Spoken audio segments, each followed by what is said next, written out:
오늘 우리에게 주시는 하나님 말씀은 역대상 4장 9절에 10절 말씀을 중심으로 야베스의 소원, 나의 소원이라는 말씀의 제목으로 함께 말씀을 상고하려 하도록 하겠습니다. 여러분, 지난주에도 우리가 들었던 인물 중에 하나님께서 나타나 너의 소원이 무엇이냐라고 물어봤을 때 자기가 갖고 있는 소원을 주저없이 말했던 그런 분이 있죠. 누굽니까? 솔로몬이죠. 하나님께서 솔로몬에게 나타나 내가 내게 무엇 해주기를 원하는가? 솔로몬은 두말하지 않고 주저하지도 않고 한 번도 생각하지 않고 마음에 품었던 소원을 하나님께 즉각적으로 아뢰었습니다. 만약 여러분들에게도 하나님이 솔로몬처럼 나타나 하나님이 내게 무엇 해주기를 원하느냐라고 하면 여러분들은 하나님 앞에 뭐라고 대답할 수 있습니까? 여러분의 가지고 있는 소원이 있습니까? 간절한 소원은 기적을 만들어낼 수 있다라고 이야기합니다. 기적은 소원을 이루기 원하는 사람들이 갖고 있는 절박하고도 간절한 마음에서부터 시작되어진다라는 말이 있습니다. 그렇기 때문에 여러분 기적을 원하시고 기적을 바라고 기적을 열망한다면 간절한 소원을 가지세요. 그 간절한 소원을 통해서 하나님은 우리에게 기적과 은혜를 베풀어 주신다는 겁니다. 이 간절한 소원을 가지라는 이야기를 듣고 어떤 분이 신앙에 있어서 처음 교회를 나오기 시작하고 하나님 말씀을 통해서 그 소원을 알아야겠다, 그런 마음을 품고 성경 말씀을 읽기 시작했습니다. 성경 말씀을 읽으려고 구약 성경을 피니까 구약 성경의 내용이 무슨 말인지 기억이 되어지지도 않고 이해가 되지 않으니까 좀 쉬운 신약 성경부터 읽어야겠다. 그리고 마태복음부터 쭉 읽어 내려갑니다. 마태복음 1장에 보면 여러분들 어떤 내용인지 아시나요? 누가 누구를 낳고 누가 누구를 낳고 이런 말이 쭉 이어집니다. 그러니까 이 성경을 읽은 이 초신자가 1장을 다 읽고 나서 뚜껑을 탁 덮고 더 이상 성경을 읽을 필요가 없구나 라는 생각을 마음 먹었어요. 그리고 그가 깨달은 것은 성경은 산부인과 책이구나 라는 생각을 하게 되었다는 것이죠. 여러분, 과연 성경에는 많은 인물들이 기록되어 있고 그 인물을 통해서 하나님은 역사하시기 때문에 사실이라는 것을 보여주고 있습니다. 이 초신자처럼 성경이 누가 누구를 낳고 누가 누구를 낳았다라는 이야기쯤으로 생각해서 자기 짐작에 산부인과 책이구나. 왜? 이름만 기록되어 있기 때문에. 근데 여러분, 그 인물들은 자신들의 소원을 가지고 하나님 앞에 자신들이 소원을 통해서 하나님의 기적을 맛본 인물들이 참 많아요. 그 성경을 보면 자신들의 소원에 응답되어지고 기적을 체험하는 그런 광물과 같은, 광석과 같은 금맥을 찾는 사람이 있는 반면에 어떤 분들은 성경에 너무 지루하고 성경 읽는 것을 따분히 여기고 성경을 들춰보지를 않기를 그런 마음으로 살아간다는 것은 우리가 좀 생각해 보아야 된다는 겁니다. 성경 안에는 우리와 똑같은 사람들이 간절한 소원을 가지고 그 소원을 통해서 하나님 앞에 기적과 이적을 맛보았다는 것, 그렇기 때문에 그와 같은 소원을 우리도 가져야 된다. 좋은 본보기가 있다는 거예요. 좋은 예화들이 있다는 것이죠. 나와 똑같은 형편에서, 나와 똑같이 어렵고 힘든 그런 환경과 어려움 속에서도 이들은 하나님 앞에 소원을 갖고 있었다는 것이죠. 오늘 소개하고 싶은 분이 바로 이와 같은 분이에요. 야베스의 기도. 여러분들이 잘 알고 있는 야베스의 기도, 어찌 보면 야베스라는 인물의 기도가 아니고 야베스의 어머니의 기도라고 할 수 있어요. 야베스의 어머니가 품었던 것, 그 품은 것을 자녀에게 가리키고 그 자녀도 하나님 앞에 자신이 원하고 소원했던 것을 하나님 앞에 아뢰는 그런 이야기거리들이 성경에 많이 기록되어 있고 오늘 주인공도 바로 그런 거예요. 근데 야베스는 여러분 이 인물이 어떤 인물인지 아십니까? 야베스는 어떤 인물일까요? 이스라엘 사람들은 그 인물을 평할 때 이름에서 평할 수 있어요. 이름. 그래서 야베스란 이름의 평을 보면 야베스는 어떤 이름의 뜻을 갖고 있는가? 수고로이 나았다라는 말이 기록되어 있죠. 우리말로 표현하면 수고로이 나았다는 말은 고통이에요. 뭐라고요? 고통이죠. 내가 수고롭게 낳았다, 내가 고통 중에 낳았다는 말이에요. 그러니까 얼마만큼 이 고통 가운데 야베스라는 인물을 출산했기 때문에 엄마가 야베스 고통이라고 합니까? 제 이름이 강장범입니다. 부모님의 사랑 가운데 태어났는데 그 아이의 이름을 부르면서 장범아 장범아 하는 것과 고통하는 거 어떤 것이 여러분 듣기 좋아요? 부를 때마다 야 강고통, 야 박고통, 이 환난, 이 슬픔, 기쁨이 아닌 그 좌절 그렇게 부른다면 여러분 그 아이를 부를 때마다 그리고 그 아이는 늘 들을 때마다 야 나는 고통이야, 나는 환난이야, 나는 슬픔이야, 나는 좌절이야. 어떨까요 여러분? 이스라엘 사람들은 그 이름의 평을 통해서 그의 삶을 보여주는 거 아닙니까? 그래서 여러분 아브라함이 어떤 인물이죠? 하나님의 그의 이름을 아브람에서 아브라함으로 교정시켰어요. 아브라함은 그냥 아비예요.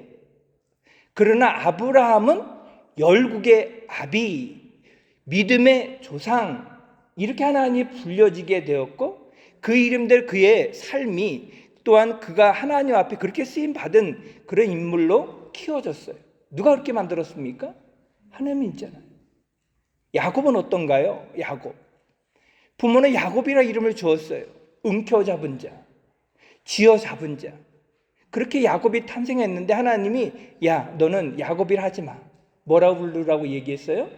이스라엘. 하나님과 겨루 이긴 자. 하나님의 아들. 하나님 그렇게 인생을 그의 이름을 바꿔주고 불러주고 그의 삶을 그렇게 영위하도록 하였어요. 여러분 베드로는 어떤가요? 예수님이 그의 이름을 베드로라고 불렀습니다. 원래 이름이 시몬이에요. 시몬이란 말은 사막 황량함 이런 뜻인데 베드로는 뭡니까? 반석이잖아요. 반석. 흔들림 없는 견고한 반석. 누가 그의 이름을 바꿔줬어요? 예수님께서 바꿔주셨어요. 근데 야베스는 고통 가운데 살은 그 인생도 슬프고 어렵고 고통인데 성경에 그 인물을 그냥 그대로 적어놨어요. 여러분 같으면 어떨까요? 여러분의 자녀를 그렇게 부른다면 여러분 어떨까요? 남들이 그렇게 불러주면 그 아이의 인생이 어떻게 될까요? 그 아이를 볼 때마다 너는 고통이야. 너는 슬픔이고 너는 환난이야. 너는 슬픔이고 좌절이야. 그렇게 불러주면 어떻게 될까요, 여러분? 근데 여기 성경에 보니까 야베스라는 인물을 누가 그의 이름을 그렇게 부르기 시작했냐면 처음 그의 이름을 불러서 지어서 부른 사람이 누구죠? 야베스의 엄마예요, 어미. 근데 이스라엘 백성들은 통상적으로 가부장적이기 때문에 남자가 자녀 이름을 불러줍니다. 그렇기 때문에 야베스의 이름을 부르는 것은 원칙상 그리고 원래 풍습대로 보면 야베스를 엄마가 지어줘야 되는 것이 아니고 아빠가 지어줘야 돼요. 그러면 여러분 생각해 보세요. 어머니가 야베스를 불렀는데 고통이라 불렀는데 그러면 추측해 보길 야베스의 아버지가 있다는 거예요, 없다는 거예요? 그렇죠. 불행한 가운데 태어나고 고통 가운데 태어났기 때문에 그 일생 가운데 아버지가 아마 없지 않았는가. 왜요? 그때 당시로는 전쟁이 흔했기 때문에 아버지가 전쟁에 나가 야베스에게 태어나기 전에 죽을 맞이했을 경우도 있을 수도 있고, 또한 야베스가 태어나기 전에 아버지가 그냥 집을 나갈 수도 있고, 이와 같은 환경 가운데 야베스는 어머니가 어쩔 수 없이 그 어미가 이름을 주어줬다라는 겁니다. 근데 태어나는 순간 이 아이가 너무 고통 가운데 태어났기 때문에 아마 난산하지 않았는가. 어떤 신학자는 야베스가 태어날 때 그가 장애를 입고 태어나지 않았는가, 그렇게 해석을 다는 분들이 있어요. 그러니까 어찌됐건 간에 이 야베스의 고통은 어떻게 태어나는 순간부터 운명처럼 가지고 태어난 거예요. 아버지가 없는 환경에서 고통 가운데 태어나면서 장애를 입었다면 그의 고통은 태어난 순간부터 얻게 된 거죠. 여러분, 그러면 이와 같은 고통을 누가 그에게 주어진 겁니까? 어떤 분들은 이런 이야기를 합니다. 너의 조상 때문에 그의 잘못된 가게에 흐르는 저주가 그 가정에 임했다. 여러분, 과연 그런가요? 물론 우리 모두가 아담의 후손으로 태어났기 때문에 인류의 저주 가운데, 죄 가운데 태어난 건 맞아요. 그렇지만 하나님을 믿고 예수님과 함께 살아가는 우리의 인생이 하나님을 섬기면서 복 안에 들어온 순간 복 안에 사는 삶이 되어야 되지, 저주 안에 사는 삶을 우리가 이야기한다면 그것이 말이 되냐고요. 예수님도 젖붙임이 이야기를 하잖아요. 젖붙임, 우리의 나무가 죄의 나무에서 예수의 나무로 옮겨졌으면 예수의 나무인가요? 죄의 나무인가요? 예수의 나무잖아요. 근데 이와 같은 이야기하는 사람들의 근거가 출애굽기 20장 5절에 보니까 나를 미워하는 자의 죄를 갚되 아비로부터 아들에게 이르러 3대까지 이르게 할 것이라. 이 말을 가지고 이야기하는데 이것은 반쪽이에요. 그 다음 말씀이 기록되어 있는데 3대까지 이르게 하거니와 이렇게 표현하면서 나를 사랑하고 내 계명을 지키는 자에게는 1000대까지 은혜를 베푸시겠다. 이것이 하나님의 핵심적인 메시지예요. 여러분, 3대, 4대가 많아요? 1000대가 많아요. 1대를 30년을 잡고 1대를 30년 잡고 1000대면 얼마만큼이에요? 1대를 30년을 잡고 1000대면은 3만 년이에요. 그러면 하나님은 우리에게 무엇 주시기를 원하신다는 것을 표현하기 위해서 이 말을 썼냐? 1000대까지 하나님께서 은혜를 베풀어 주겠다. 이 말을 딱 잘라서 앞면만 이야기하니까 하나님 마치 저주하는 분. 이와 같은 것이 구약적인 배경인데 신약으로 넘어와서 하나님은 이렇게 이야기합니다. 스스로 속이지 말라. 하나님은 만유의 여김을 받지 아니하시나니 사람이 무엇을 심든지 그대로 뭐 한다고요? 거두리라. 그리고 그 다음 말씀에 이것을 보충하면서 해설을 합니다. 뭐라고 해설하냐? 자기의 육체를 위하여 심는 자는 육체로 썩어질 것을 거두고 성령을 위하여 심는 자는 성령으로부터 영생을 거두리라. 우리가 선을 행하되 낙심하지 말지니 피곤하지 아니하면 때가 이르면 거둔다라는 말이에요. 육으로 심는 것은 육이 되고 성령으로 심는 것은 하나님께 주시는 은혜로 말미암아 성령 곧 영생으로 걷는다는 것이 핵심이죠. 그러니까 무엇을 심는가가 중요하다는 거예요. 그러니까 야베스는 고통 가운데 태어나고 슬픔 가운데 살아가고 운명이 그렇게 주어졌다는 것은 저주가 아니고 그를 통해서 하나님이 무엇을 보여주기를 원하시는 거예요? 하나님의 은혜. 고통 가운데 태어나도 슬픔 가운데 있어도 어려움 가운데 있어도 하나님은 그에게 뭘 베푸시는 거예요? 하나님은 은혜를 베푸시고 그 은혜를 통해서 그의 인생을 변화시키시며 그의 인생이 변화됨을 통해서 하나님은 영광을 받기를 원하시는 거예요. 저주가 아니고 하나님의 은혜가 그 가정에 그 사람에게 임하기를 원하는 것이 하나님의 뜻이라는 거예요. 저도 여러분들에게 바라는 것은 여러분의 죄로 인해서 어려움에 처하거나 환난에 닥치는 것이 아니라 하나님은 그 속에서 은혜를 받고 하나님 축복받아 하나님께서 존귀한 자로 쓰임받게 하는 거예요. 그래서 우리가 읽은 말씀에 보면 야베스는 뭐라고 평하고 있어요? 존귀한 자라. 뭐라고요, 여러분? 야베스는 존귀한 자라. 고통에 있는 그가 존귀한 자가 되었다는 거예요. 여러분 아시잖아요. 이 야베스를 평하는 것은 그때 당시에 자신이 이렇게 기록을 했을까요? 역대상 1장부터 9장까지는 족보의 족보, 사람의 이름만 기록되어 있어요.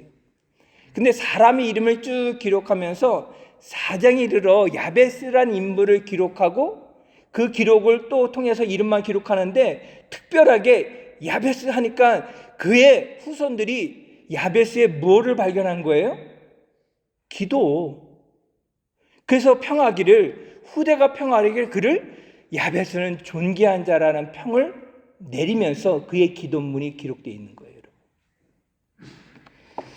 여러분, 우리가 존귀한 자가 되기를 원하면 존귀를 심어야 존귀한 자가 되고, 비전의 사람이 되기를 원하면 비전을 심어야 비전의 사람이 되죠. 저주를 심고 망할 것을 심고 환난을 심으면 그의 삶은 거기에서 허덕인다는 거예요. 사과나무를 심었습니다. 뭐가 열매를 맺어야 되죠? 사과가 열매 맺어요. 벼씨를 심었어요. 뭐가 나와야 돼요? 벼씨를 심었으면 벼가 나와야 된다는 게 아니라 쌀이 나와야죠. 네? 여러분, 무엇 심냐가 그래서 중요한 거예요. 여러분들이 갖고 있는 우리의 삶의 어려운 문제 있죠. 제가 서두에 얘기했잖아요. 간절한 소원을 가지고 하나님께 기도하면 하나님이 그것을 통해서 하나님이 기적을 베풀어 주신다. 기적의 주인공이 되기 위해서는 간절한 소원을 가져야 된다. 솔로몬의 그 예를 통해서 보면 솔로몬은 지혜를 품었고 그 지혜를 아뢰었어요. 하나님이 그 지혜를 주실 뿐만 아니라 부귀영화를 덤으로 주었죠. 근데 여러분, 한 번만 그렇게 주어진 건가요? 솔로몬 한 번만 그렇게 지혜로운 왕 이렇게 평가가 됐는 거예요. 그가 평생 기도 제목이 지혜예요. 근데 그가 말년에 이르러 그 지혜가 사라지고 잘못된 것을 선택함으로 인해서 그의 말년이 어떻게 됐습니까? 하나님이 그의 나라를 쪼개버리겠다. 그런데 하나님이 뭐라고 평하신지 아세요? 너 때 하지 않고 너의 후대 하겠다. 왜요? 이유는 뭡니까? 이유는 뭐예요? 너의 아비 다윗 때문에. 여러분, 하나님은 솔로몬의 인생의 결말에서도 솔로몬에게 하나님께 심판을 줄 수 있었어요. 그런데 그 다윗을 본 거예요. 그 아버지 다윗을 본 거예요. 그 아버지 다윗이 뭐 했던 거예요? 하나님의 마음이 아팠잖아요. 그러니까 다윗은 하나님 앞에 무엇을 심은 거예요? 하나님 마음에 합한 것을 심었기 때문에 솔로몬에게 하나님이 심판을 내리지 않고 그 후대로 미루신 거잖아요. 다윗이 심은 것을 보셔서 하나님이 그 마음에 하나님의 그 심판을 미루시는 것. 그러므로 여러분, 믿음의 조상이 참 중요해요. 먼저 믿는 여러분들이 참 중요합니다. 내 자녀, 나의 후손 여러분 사랑하시죠? 여러분들이 다 하나님 앞에 심고 있는 과정이에요. 이 과정에서 놓치지 말고 다윗처럼 심어야죠. 내 자녀를, 내 후손을 하나님 복되게 하여 주옵소서. 내가 나 때에 열매를 맺지 못하면 솔로몬과 같이 하나님이 그 후대에게 이르러 하나님께서 그걸 보고, 야, 다윗을 보고 내가 너 솔로몬, 너 때는 내가 심판하지 않고 너의 부귀와 명예도 뺏지 않고 너의 삶을 건들지 않고 너의 후대에 가서 하겠다. 얼마나 감사합니까? 솔로몬은 다윗에게 감사해야 돼요. 여러분의 자녀도 여러분이 심는 거에 따라서 감사해야 됩니다. 제 말이 맞습니까? 틀립니까? 그렇기 때문에 무엇을 심느냐? 여러분 중요합니다.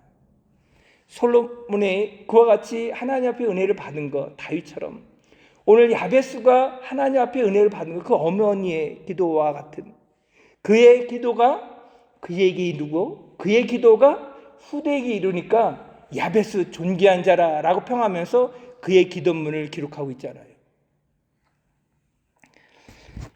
이와 같은 것을 볼 때 여러분 어떻습니까?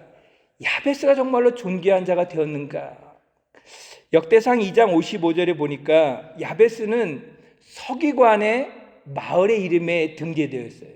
그러니까 여러분 아시잖아요. 을지문덕. 그래서 그의 이름을 기리기 위해서 을지로, 세종로, 세종대왕을 기리기 위해 세종로. 그러니까 어떤 특별한 사람을 기리기 위해서 그 마을의 이름을 주거나 그 길을 이야기해요. 왜요? 왜 그렇죠? 후대가 기억하라고. 그러니까 야베스의 이름이 그냥 우리가 읽은 것을 끝난 것이 아니라 서기관 마을의 이름이 야베스예요. 왜 다른 이름도 많은데 왜 야베스일까요? 왜 고통이라는 것을 그들은 부끄러워하지 않을까요? 존귀한 자니까. 존귀한 자가 되었기 때문에 그 마을의 이름을 뭐라고요? 야베스 마을. 찾아보세요, 여러분. 역대상 2장 55절. 그러니까 여러분, 존귀한 자가 되기 위해서는 무엇 해야 됩니까? 예? 내가 존귀한 자가 되고 싶습니다 라고 하면 이루어지나요?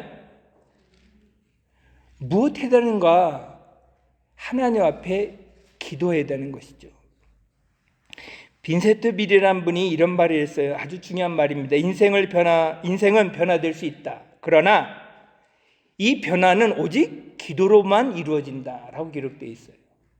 뭐라고요? 인생은 변화될 수 있다. 그러나 그 인생이 변화되기 위해서는 뭐죠? 오직 기도로만 변화될 수 있다. 이 야베스의 기도라는 그 책을 지어서 판매했던 브루스 위키스라는 사람이 우리나라만 해도 500만 부나 팔렸어요. 아주 베스트셀러가 되었던 책 가운데 그가 책 가운데 이런 예화를 기록하고 놓았습니다. 존스라는 사람이 기도한 중에 천국을 보게 됩니다. 이게 천국에 들어가서 베드로의 환영을 받고 천국에서 이렇게 하나님 앞에 그 환영을 이렇게 받으면서 즐거운 나날을 보내면서 천국을 구경하게 되었어요. 근데 이 사람이 베드로와 함께 이렇게 그 천국을 이렇게 관광하듯 보게 되었는데 어떤 길을 지나가면서 보니까 큰 건물이 큰 창고가 지어진 것을 보게 되었죠. 거기에 쑥 지나가면서 그 창고가 이렇게 되어졌는데 선반들이 가득하더란 거예요.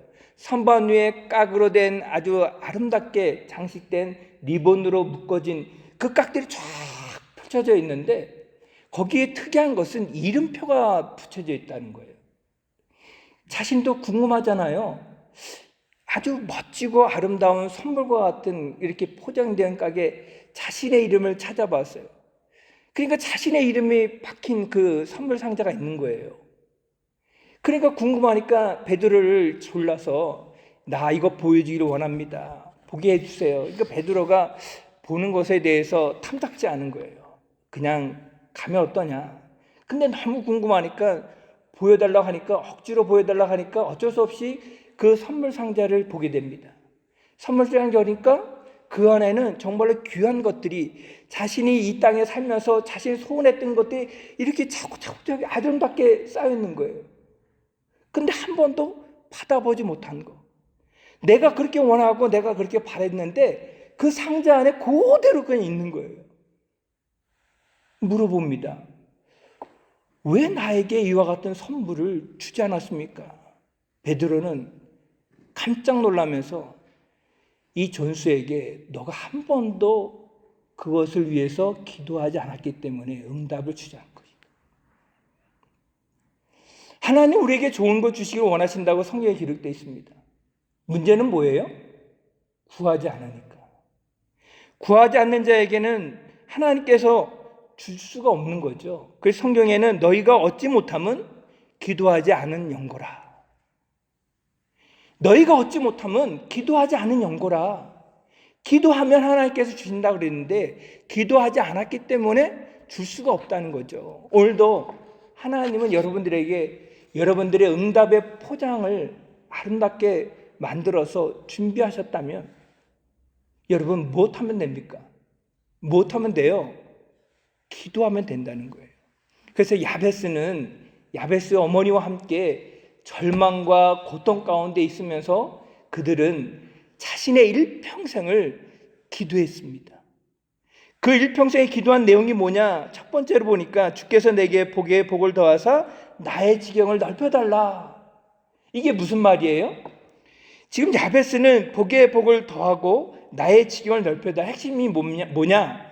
복과 지경이에요. 복과 지경. 근데 여기서 이 복을 받으면 뭐가 넓혀지기를 원한다는 이야기를 지금 야베스가 이야기하는 거예요? 지경이 넓혀지는 것을 이야기하고 있잖아요. 지경이라는 것은 이때 당시에 보면 땅 경계선을 의미합니다. 근데 여러분 아시죠? 여호수아가 땅 분배를 할 때 그 경계가 더 이상 침범할 수 없고 변제할 수 없고 더 늘릴 수 없어요. 경계석이 있어요. 경계석. 침범해도 안 되고 늘려도 안 됩니다. 그러면 야베스는 이것을 모르고 지경을 넓혀달라는 겁니까? 토지를 많이 갖게 해달라는 소원의 기도일까요? 그 복을 지금 바라서 하나님 앞에 기도하는 거예요? 그게 아니죠. 야베스는 지금 불우한 환경, 어려운 환경에 태어났지만 자신의 인생은 지금 조그마한 울타리 안에 거할 수 있는 우물가에 거하는 그런 개구리와 같은 인생을 살 수 있지만 하늘을 바라보면 하나님은 창공을 주시고 우주를 줄 수 있는 그 영향력을 갖고 있는 분이 하나님이잖아요. 믿으십니까, 여러분? 하나님은 전능하시고 하나님은 능력이 많으시기 때문에 우리에게 우리 울타리를 벗어날 수 있는 능력을 줘요. 이때 당시로 여러분 그 지경을 넓혀진다는 것은 상상할 수 없는 거잖아요. 근데 오늘날 보세요. 비행기가 우리나라만 갈 수 있습니까? 비행기가? 아니죠. 세계 어느 나라 갈 수 있죠. 영향력이잖아요. 지경이 넓혀진 세계 아닙니까? 이 한 사람이 전 세계를 움직일 수 있는 파워 있는 사람이 될 수 있어요. 트럼프 같은 경우에는 말 한마디에 주가가 오르락갔다 내려갔다 하고 나라가 벌벌벌 떨잖아요. 사람의 영향력이라는 것은 이처럼 세계를 흔들 수 있고 지역을 뛰어넘을 수 있어요. 그러니까 야베스는 자신의 지경을 넓혀달라는 것은 땅 분배를 원하는 게 아니고 나의 인생은 어렵고 힘든 가운데 있지만 하나님의 복을 더하여 뭐예요? 지경이 넓혀진다는 거죠. 하나님이 그냥 복을 주면 되는데 이 야베스는 자신의 야심이 자신의 기도 제목이 복의 복이에요. 여러분 복 플러스 복은 뭐 그냥 투복이라고 이야기하셨지만 복 곱하기 복은 어떻죠? 1000 플러스 1000은 2000이잖아요. 1000 곱하기 1000은 어떻게 됩니까? 만도 될 수 있고 10만도 될 수 있고 몇 살 될 수 있잖아요. 그래서 야베스가 지금 구하는 핵심 기도가 뭐예요? 하나님이 내게 복에 복을 더하면 나의 인생의 삶이 넓혀지고 사람들에게 영향을 미쳐주며 하나님께서 주시는 은혜를 사람들에게 나눠줄 수 있는 사람. 나의 환경은 비록 어렵고 힘들지만 하나님의 복을 주시면 나를 통해서 내 자녀만 복받는 것이 아니고 이웃도요, 교회도요 복을 받을 수 있다는 거예요. 여러분 한 사람이 그렇게 될 수 있다는 것을 믿고 기도하세요. 야베스는 이것을 꿈꿨다는 거죠. 그렇기 때문에 그 영향력이 후대에게 이르러 야베스라는 마을이 생기고 그 야베스라는 마을에서 사람들이 하나님의 말씀을 서기관 마을이니까 하나님의 말씀을 연구하고 그 기도를 꿈꾸면서 같이 기도한 거 아니겠어요? 두 번째로는 야베스는 이렇게 기도합니다. 주의 손으로 나를 도우사 나로 환난을 벗어나 근심이 없게 하옵소서. 여러분 야베스가 지금 기도하는 이 기도 가운데 중요한 단어가 하나님의 손, 주의 손이라고 표현되어 있어요. 그 손을 통해서 자신이 처한 환난, 근심을 명쾌해달라. 그러니까 자신은 할 수 없는 거죠. 이스라엘 백성들은 하나님의 손을 권능의 손, 의로운 손, 위엄, 통치를 의미합니다. 하나님의 손이 임하면 하나님의 권능이 임하고 하나님의 통치가 있으며 하나님의 위엄이 있다는 것을 그들은 알고 있어요. 그러니까 야베스가 내 욕심들 하나님 앞에 구해서 나의 지경이 넓혀지고 환난과 근심을 벗어나 이게 아니죠. 꼭 전제를 하는 게 뭐예요? 하나님 복을 주시면이라고 이야기하고 또 하나 하나님의 손으로 야베스는 남다른 믿음이 있는 사람이에요. 나의 삶은 비록 환경은 어렵고 힘든 과정에 있지만 하나님의 권능의 손이 있으면, 하나님의 능력이 나에게 임하면, 하나님은 나에게 이와 같은 은혜를 나에게 베풀어 주신다면 근심과 환난이 벗어날 수 있다. 이런 믿음을 여러분 가질 수 있기 바랍니다.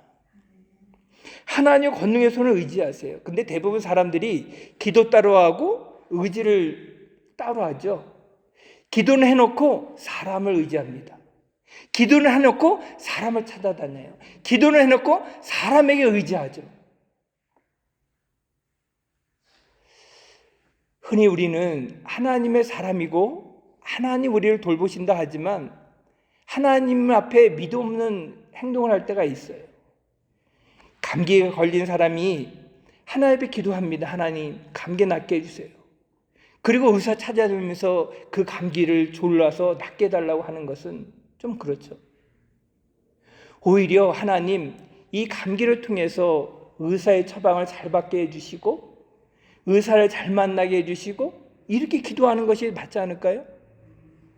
우리는 기도해놓고 사람을 찾아다니는 때가 있는 거예요. 믿음 없는 행동이죠. 그렇기 때문에 야베스처럼 주의 손을 통해서 나를 도와달라. 하나님의 손을 통해서 나의 일을 하나님께 해결해달라. 그래서 내가 걱정하고 염려하는 것을 벗어나게 해달라. 사람 의지하지 않고 하나님 의지해달라. 여러분, 힘든 문제가 있습니까? 저도 하나님 앞에 힘든 문제가 있어요.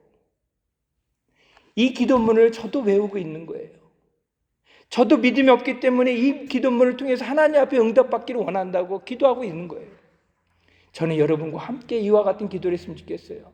주의 손을 통해서 나를 도우사 환난과 근심을 면할 수 있게 해달라. 여러분, 근심이 많으셔요? 기도하세요. 환난 중에 있어요? 기도하세요.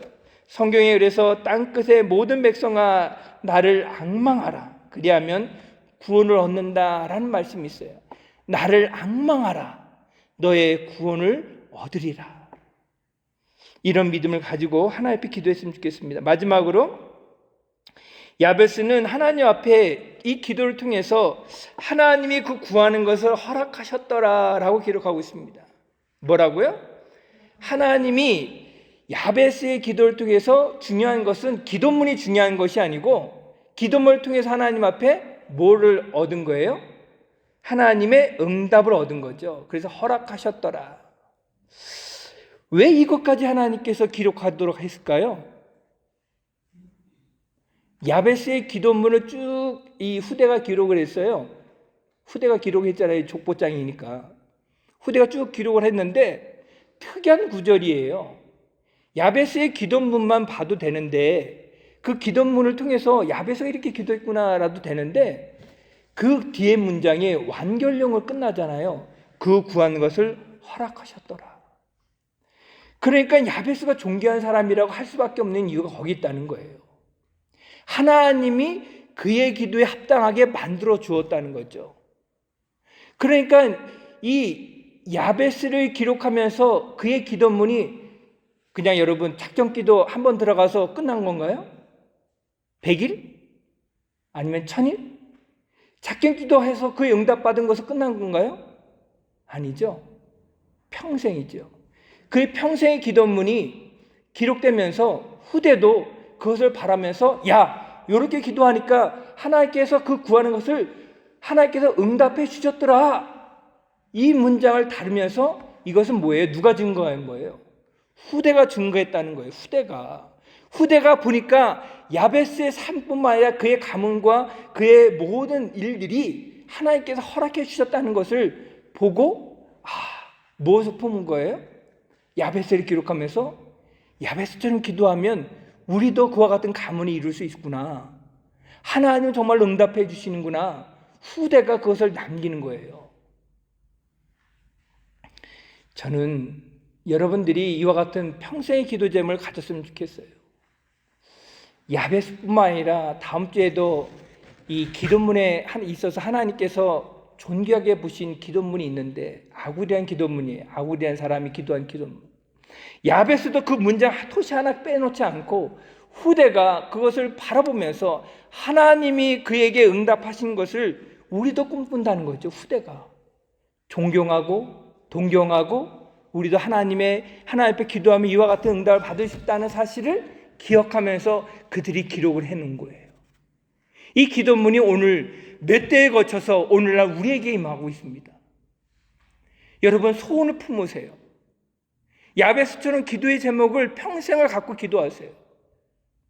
여러분, 후대가 기억하도록 기도하세요.